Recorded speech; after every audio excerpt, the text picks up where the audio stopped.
So for today's video guys ay gumawa ako ng Potomaya. Pero this version is hindi siya matamis guys kasi ayaw ko na matamis. So first babalatan natin yung ating ginger at i-grated natin siya, kuskusin natin. And pagkatapos niyan ay lagyan natin siya ng coconut milk. So, yung ginger pala guys, it's up to you guys how much you wanna put or how much gusto mong ilagay. Okay? And then, yan, nilagay ko na yung 1 cup muna na coconut milk.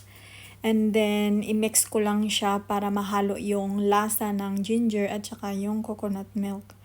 So, 1 cup muna guys. And then, yung rice pala, na-soak ko na yan nababad ko na yan siya for 3 hours. 1.5 cup na white glutinous rice and then half cup na purple glutinous rice.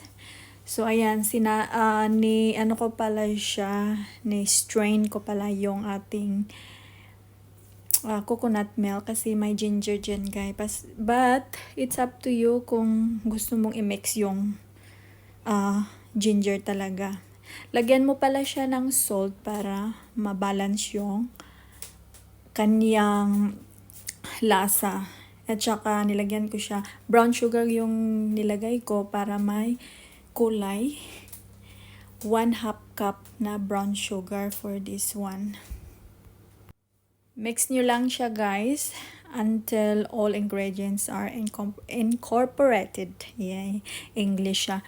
And then, ayan, nilagay ko na siya sa ating lutuan. And then, make sure guys na i-check nyo every 10 minutes. And then, halo-haloin nyo siya palagi every after 10 minutes para hindi siya masunog.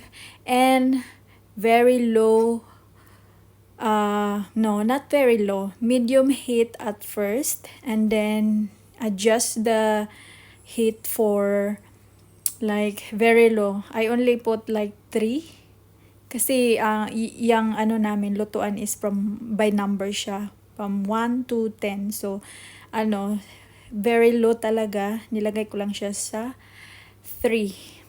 And then yan, hinalo-halo ko pala guys, nilagyan ko pala siya. I add more 1 cup coconut milk.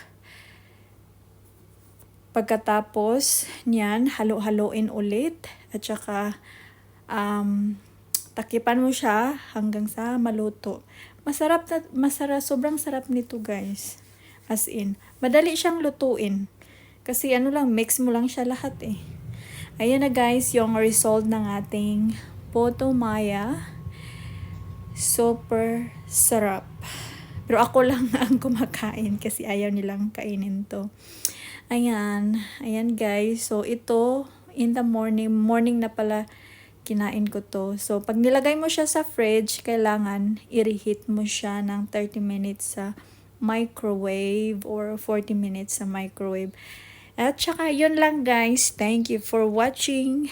Baboos!